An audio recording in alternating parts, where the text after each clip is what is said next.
Bonjour. Aujourd'hui, on s'attaque à un monument de la littérature française, Eugénie Grandet d'Honoré de Balzac.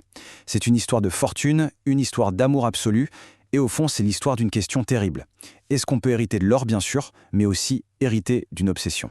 Alors, pour décortiquer cette œuvre, on va commencer par le contexte. Qui est Balzac et c'est quoi le réalisme?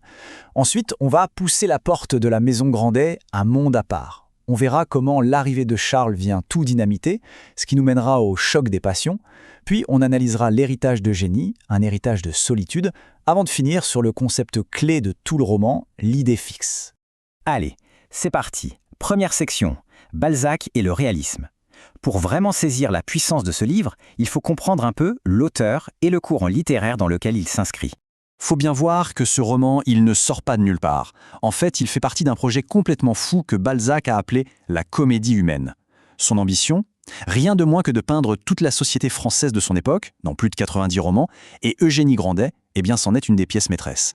Et l'outil qu'il utilise pour ça, c'est le réalisme. Attention, ça ne veut pas dire qu'il n'y a pas d'imagination. Au contraire, ça veut dire que l'imagination se nourrit du réel. L'objectif, c'est de décrire le monde, les gens, avec une précision quasi chirurgicale pour nous montrer leur psychologie sans aucun filtre. On entre maintenant dans le vif du sujet. Bienvenue à Saumur, dans la maison du père Grandet. Une maison où chaque sou compte plus qu'une vie. Voici donc le personnage central, Félix Grandet. Attention, ce n'est pas juste un avare de caricature, c'est un ancien artisan, un tonnelier, qui s'est révélé être un génie des affaires. Il a profité de tous les changements politiques pour bâtir une fortune. Le problème, c'est que ce génie est complètement dévoré par une seule et unique passion, l'or.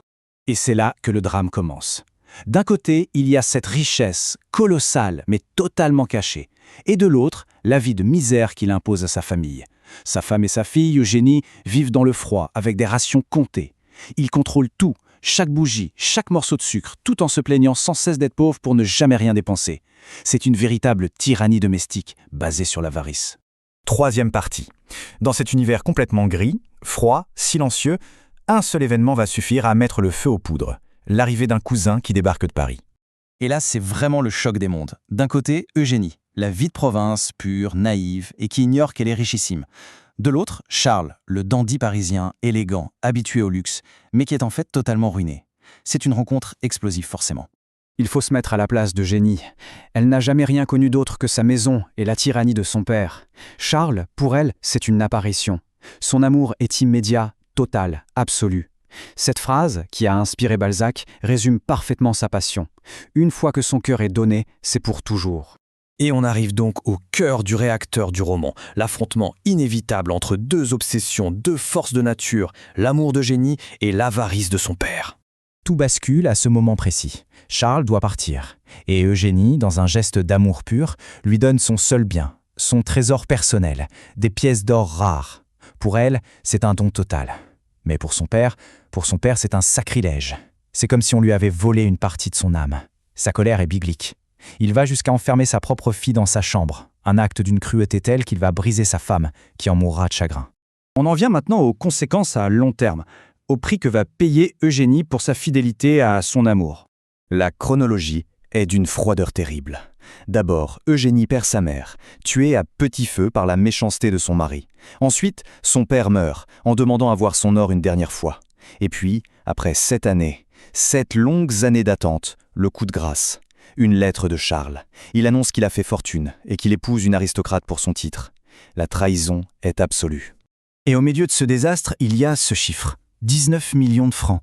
C'est la fortune dont Eugénie hérite. C'est absolument colossal pour l'époque. Elle devient une des plus riches héritières de France. Mais elle a tout perdu. Sa mère, son père et son unique amour. L'ironie est cruelle. Elle est immensement riche et immensement seule.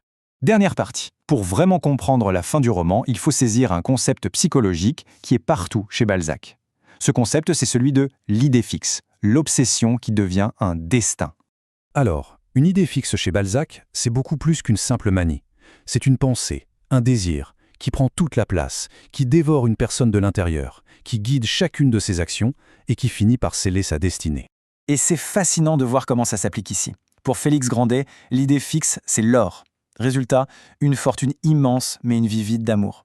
Pour Eugénie, c'est l'amour pour Charles, qui la mène à une dévotion totale, puis à la solitude. Et pour Charles, c'est l'ambition, le statut, qui le pousse à trahir pour l'argent. Chacun est en fait l'esclave de sa propre obsession.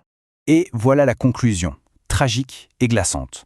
Une fois son amour trahi, Eugénie ne devient pas juste riche comme son père, elle devient comme lui, indifférente, froide. Elle continue à vivre dans la même maison, à gérer sa fortune, mais le cœur n'y est plus.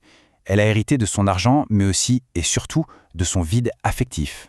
Ce qui nous laisse avec cette question finale, et c'est toute la subtilité de Balzac, la tragédie d'Eugénie. Est-ce que c'est seulement la faute des autres, de l'avarice de son père, de la trahison de Charles, ou est-ce que sa propre nature, sa capacité à se donner entièrement à une seule idée, ne la condamnait pas d'une certaine manière à hériter de cette forme de solitude obsessionnelle? La question reste ouverte.